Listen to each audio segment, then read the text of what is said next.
In the last video, we saw Naruto being trained by Obito. At the end of that scenario, Naruto didn't really change all that much. Sure, he had access to the Sharingan and a few jutsu that Obito had passed down to him, making him stronger than in the original timeline, but still not completely different. And as you know, Obito himself only became that powerful because he was trained by Madara. So today, let's take this idea one step further. What if Naruto himself was trained directly by Madara Uchiha? How powerful would he become under Madara's influence? Let's find out. Now, there are two possible ways to make this scenario work. The first option would be to completely replace Obito with Naruto. That would mean rewriting a lot of history, since Naruto would need to be the same age as Obito, Rin, and Kakashi. To make that happen, we'd have to move up Minato's marriage and Naruto's birth years earlier, and basically remove Obito from the story entirely. That path becomes overly complicated and honestly, not as fun. So instead, let's focus on the second possibility, Madara simply surviving longer.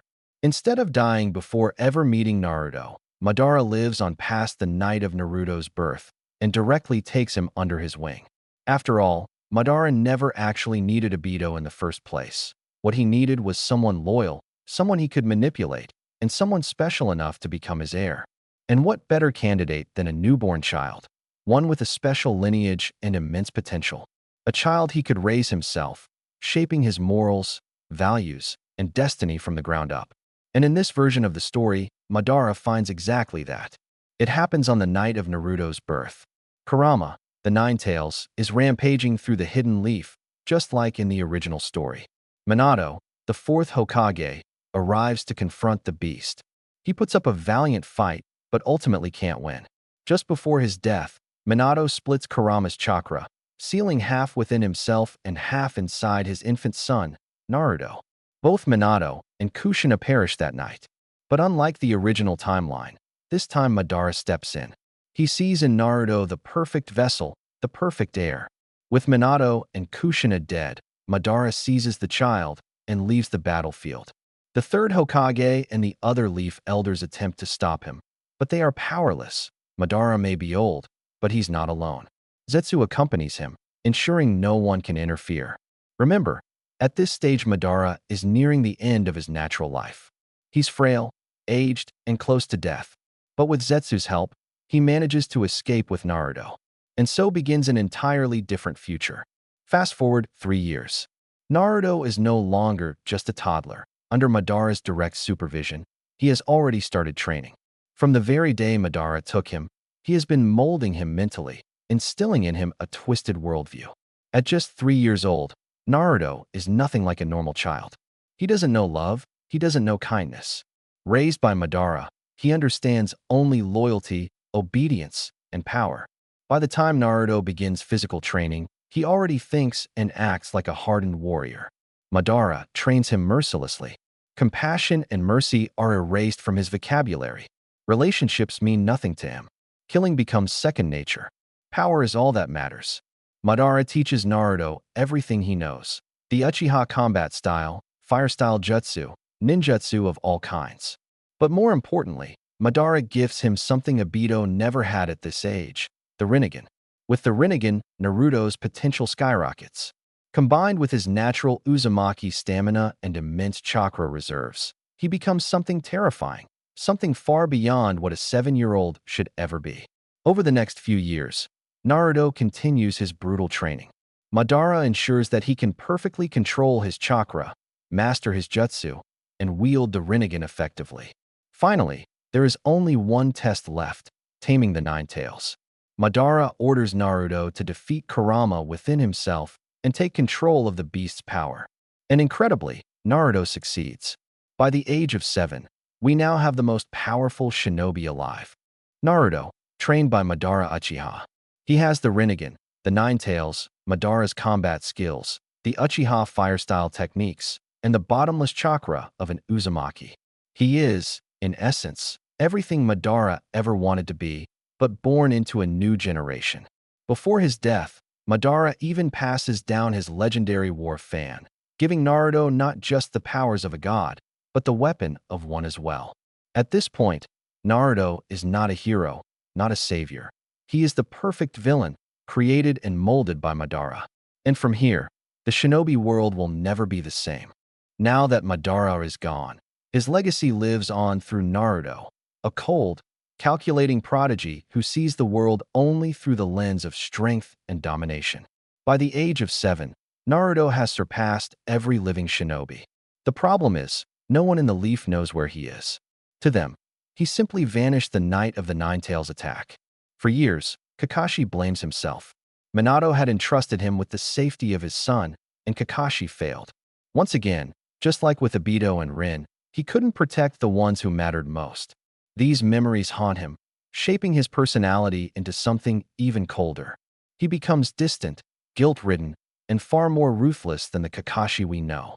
Without Obito's Mangekyo Sharingan, since Obito was crushed beneath the boulder and never passed it on, Kakashi is limited to his normal 3-tomoe. He's strong, but not nearly the same shinobi we remember. Meanwhile, life in the Hidden Leaf goes on. Ordinary villagers are relieved, even happy, that Naruto is gone. They always saw him as a danger, a reminder of the Nine-Tails' destruction. But for Hiruzen, the third Hokage, and the other high-ranking officials, Naruto's disappearance is terrifying. They fear that one day he might return, not as a child, but as a weapon forged by hatred. And they're absolutely right. Without Naruto's presence, the entire shinobi world begins to shift. The impact is subtle at first. Team 7 forms without him, this time consisting of Sasuke, Sakura, and a new recruit named Sai. At first, things seem stable, but the lack of Naruto's influence changes everything. Sasuke never experiences true friendship, never finds that rival who pushes him to grow stronger for the right reasons. His hatred remains unchecked. And without Naruto's light, the bond that eventually saved him in the original timeline never forms. Even Gaara's story changes. Without Naruto, no one reaches out to him. No one understands his pain or teaches him that he can be loved. Gaara remains lost in darkness, driven by rage and loneliness. It isn't until years later, when his grandmother sacrifices herself for him, that Gaara begins to realize what compassion means. That becomes his turning point, the moment he chooses a new path, eventually becoming the Kazekage. But make no mistake, without Naruto, his journey is far longer, lonelier, and bloodier. Elsewhere in the world, Jiraiya's teachings still reach Nagato, and Pain becomes the leader of the Akatsuki.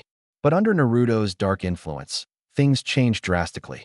In this timeline, Naruto himself joins and eventually leads the Akatsuki. With the Rinnegan, immense chakra, and control over Kurama, he is the strongest among them, and the others follow him without question. Under Naruto's command, the Akatsuki begins capturing all the tailed beasts one by one. Each mission is swift, merciless, and efficient. Without hesitation, Naruto hunts them down, using both his raw strength and Madara's strategies. One by one, the Jinchuriki fall. Villages crumble in fear as word spreads. A masked figure with fiery eyes and godlike power is destroying everything in his path. The Leaf, once central to every major battle, finds itself powerless. The Nine-Tails no longer belongs to them. It leads the enemy. Their greatest weapon has become their greatest threat. Every Kage meeting turns into panic and blame.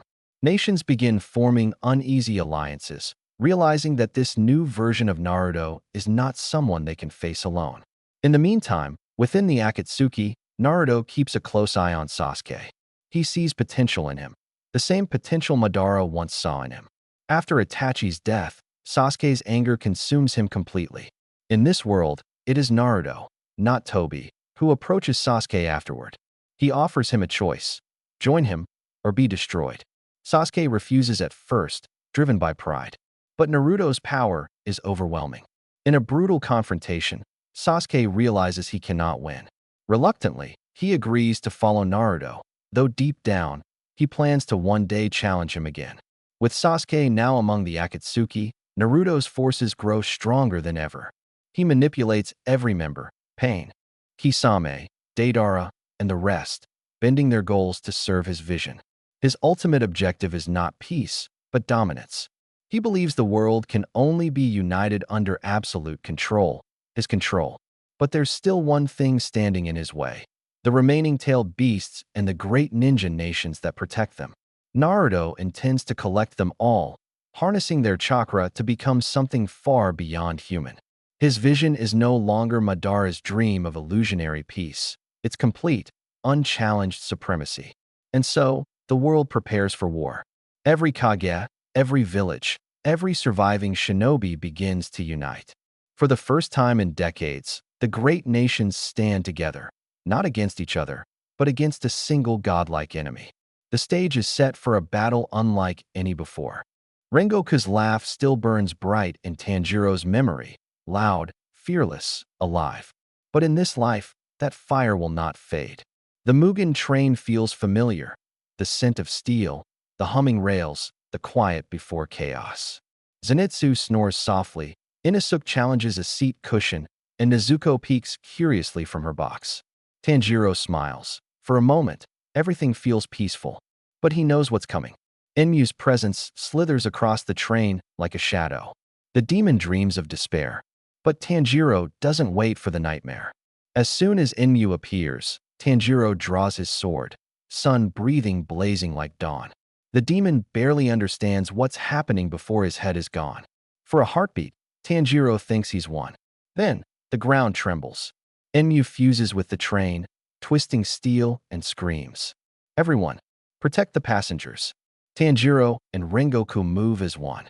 Zenitsu's lightning splits through the cars. Inosuke charges headfirst. Nezuko burns through the demon's flesh. Together, they free every soul trapped in the dream. When the train finally derails, Tanjiro's chest tightens. He knows what's next. The forest quiets. And then, Akaza steps from the shadows. The upper moon's eyes glimmer with excitement. You're strong. Become a demon, and you'll grow stronger still. Rengoku smiles, blade ignited. The flame burns brightest in those who stand for others. This time, Tanjiro doesn't watch helplessly. He leaps into battle beside the flame Hashira, their breathing synchronized, flame and sun, two fires intertwined. Every clash shakes the ground, sparks tearing through the night. Zenitsu and Inosuke try to help, but Akaza's fury is beyond anything they've faced. Rengoku's blade blazes in arcs of gold, while Tanjiro channels every ounce of strength he has. His mark flares. His sword glows red. Akaza realizes this isn't the same boy from another world. When the upper moon tries to flee, Tanjiro steadies his breath. The world slows. He throws his sword, and this time, it doesn't miss. The blade pierces Akaza's neck. The demon's body crumbles in disbelief, vanishing before the rising sun. Rengoku lives. For the first time, the timeline bends. A death undone. News spreads like wildfire. A young slayer and the flame Hashira killed an upper moon together.